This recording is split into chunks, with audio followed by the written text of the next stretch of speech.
Okay, hi, nuclear bombs, 10 minutes, go. Right, we're going to talk about nuclear bombs today.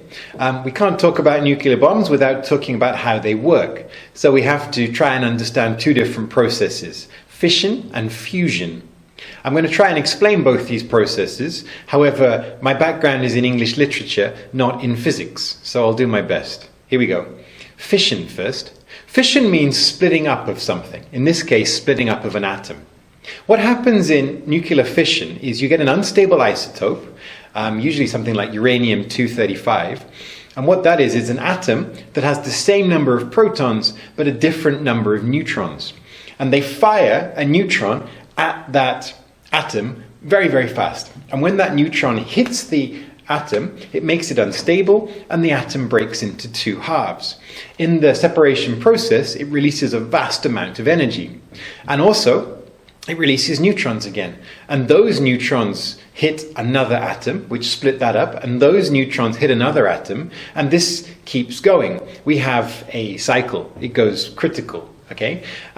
That's how nuclear fission works. Nuclear fission is used in any nuclear power station, nuclear reactor. They use nuclear fission to produce energy. They use the energy to heat water. They use this resulting steam to drive a generator, which makes electricity, of course. The problem with nuclear fission is you get a leftover product. You get a lot of radioactive matter that's left behind, and that has to be stored. And it stays radioactive for tens of thousands of years, so they have to bury it in different places. A lot of problems with that. Fusion. Now, fusion means putting things together. If you fuse two things together, you put them together. So what happens in fusion is two separate elements merge to make another one. Okay? You have a low mass isotope, something like hydrogen, which unite under very high pressure and a very high temperature. The sun makes its power, the sun makes its energy through nuclear fusion. On the sun, you have two materials, tritium and deuterium, which fuse together to make helium. When these two elements fuse together, they create a vast amount of energy. Nuclear fusion makes more energy than nuclear fission. There are also no byproducts.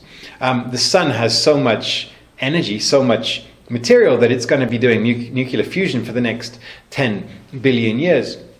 There are many problems with nuclear fusion. We can't actually do it yet because it has to be ignited under perfect conditions. It must be the perfect temperature, not too hot or not too cold, and it must have an ignition source, which is very difficult to do. We're going to talk about that in a little bit as well. One of the goals, of course, for the future is cold fusion, where you can make a fusion reaction happen without the heat. We'll talk about that in a bit. Anyway, let's go back to fission. So, a man called Otto Hahn discovered nuclear fission in 1934. A lot of research put into that, of course, but as with anything, most of the research money came about when World War II started. A lot of developments in the world come about because of war, of course. The Manhattan Project you've obviously heard of. 1942 to 1946, the Manhattan Project were a team of scientists, nuclear physicists and scientists and physicists from all over the world, united in America to basically create the first nuclear bomb, the first atom bomb. Okay, of course, the first bomb they made was a fission bomb, because fusion, even now, fusion is not a perfect science. So they made a fission bomb. What happens with a fission bomb is you have the bomb, and it doesn't hit the ground, of course. It explodes in the sky. An explosive fires uranium at high speed into the trigger. And of course, this sets off the neutrons firing, and this makes the uranium or the plutonium, whatever is used, go supercritical, sorry. That means the chain reaction starts going and going and going, and this releases more and more and more energy, of course.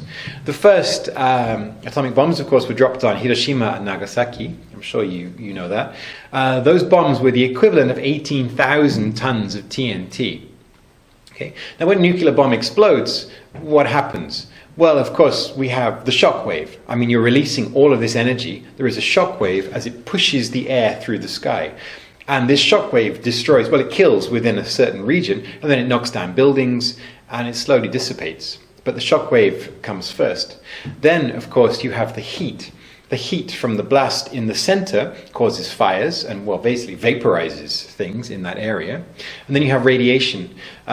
Nuclear fission, uranium is a very radioactive material, so after the explosion finishes, you are left with a lot of radiation fallout in the sky.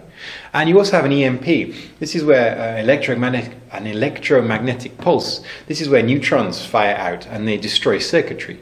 So a nuclear bomb these days would stop any computer or anything that uses a circuit in the area from working.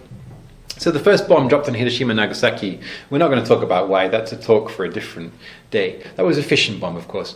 Fission bombs were gradually improved, gradually made bigger and more powerful, until the most powerful fission bomb, it was called the Ivy King in 1952.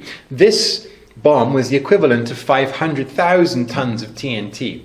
Now bear in mind that Hiroshima was 18,000 tons of TNT. We're already becoming much, much more powerful. We have bombs now that can destroy huge areas, not just one city.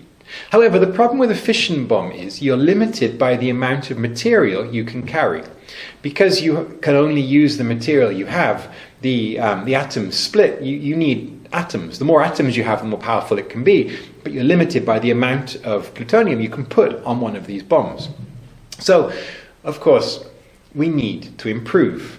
If you look through the history of our world, we're always trying to find new and better weapons. So, what they came up with next is a fusion bomb. Now, we talked about the fusion process. With fusion, you need a huge amount of heat to start the fusion reaction going. Now, how do you get that with a nuclear bomb? The only way they know to do it is to attach another nuclear bomb to the nuclear bomb. So basically what happens is you have a regular fission bomb, and in the middle of that you have a fusion bomb. So when the bomb is dropped, it reaches its specific height, and the fission bomb ignites the same way as a regular fission bomb. It ignites, and what that does, of course, is it creates a huge amount of energy, a huge amount of pressure and a huge amount of heat, and it heats a plastic inner core which melts and becomes a liquid plasma. And at the bottom of the bomb you have the fusion material surrounded by plutonium, the fission material. And this melted plastic causes another fission reaction outside and inside, and which sets off the fusion reaction, which releases huge amounts of energy. There is no way yet to start a fusion bomb without using a fission bomb. There are ideas to use lasers and things like that, but this is a talk for the future. The American military has spent hundreds of millions, probably even billions of dollars trying to invent this, because whoever has one of these will rule the world, basically. So anyway, once fission fusion bombs are started, they get larger and more powerful because you don't need as much material. 1961, the Tsar bomb in Russia was the equivalent of 50 million tons of TNT. That's about 3,333 times as strong as the bomb on Hiroshima was. So the bombs we have now are far more powerful than the bombs we used to have. We have enough bombs on Earth now to destroy Earth thousands of times over. Okay, so we talked about how bombs destroy. Let's talk about how many bombs there are in the world. Which country do you think has the most nuclear bombs? Well, it's actually Russia. Russia has 7,500, America has 7,200, France has 300, China has 250, the UK has 215, Pakistan 100, India 100, Israel 80, and North Korea, we don't know, but probably about 10. That's a lot of countries that have nuclear bombs, of course. So why do they have them? Why do all these countries have nuclear bombs? Well, of course, the idea is mutually assured destruction. What does that mean? Mutually assured destruction means if you have a gun, I get a gun.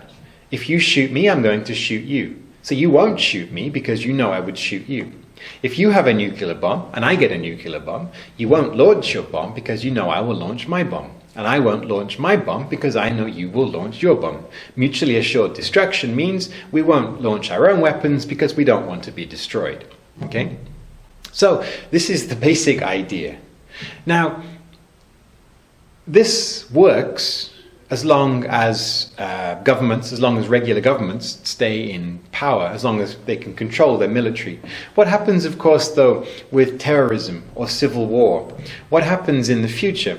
Because these bombs are getting smaller and more powerful, what happens if a terrorist organization can get their hands on a bomb? The manufacturing the plans of these bombs are kept very classified because they don't want people to make them. It's very difficult to make a bomb, to get your hands on this uranium. However, when countries collapse, like the USSR collapsed in the 1990s, when countries collapse, they lose track of some of their missiles. Some of Russia's nuclear bombs have actually disappeared. They don't know where they are. So if terrorists manage to get their hands on one of these bombs, which I'm sure is the goal for many terrorist organizations, what would stop them using one? The end of the world could happen not because of mutually assured destruction, but because of one group just deciding to launch it. Now, currently, nuclear bombs are the most powerful weapons we have on the Earth. However, humankind is always looking for more powerful and deadlier bombs. So, who knows what we're going to have in the future. However, to finish, from the Manhattan Project, one of the scientists was called J. Robert Oppenheimer. I think he was in charge of the project. And when the first nuclear bomb was tested, he quoted an Indian poet, and he said, "I am become death, the destroyer of worlds," which is very true. He had created the first weapon that could destroy a world, not just a few people. So, now we have planet-destroying weapons. What's going to happen in the future? I have no idea. Hopefully the world will see sense and we will start to cut back on nuclear weapons, but it doesn't seem to be happening. Anyway, thank you for listening. That was nuclear bombs. I hope you understood it. It was a little bit difficult to explain. Now you've finished listening to the talk, try the questions. If you click on the link below here in the description box, you can find questions for this talk. You can find essay questions, multiple choice questions. You can find sample answers. You can also find the transcript so you can read it. And you can download the MP3 if you want. If you practice your English, if you write and if you listen and if you read and if you talk, your English will get better. Keep trying. Do your best. Thank you for listening. If you liked this, click like. If you want to share it, click share. If you want to subscribe, that button's over here somewhere, looks like my head. Thank you for listening. Have a great week. I will try and be back next week. Bye.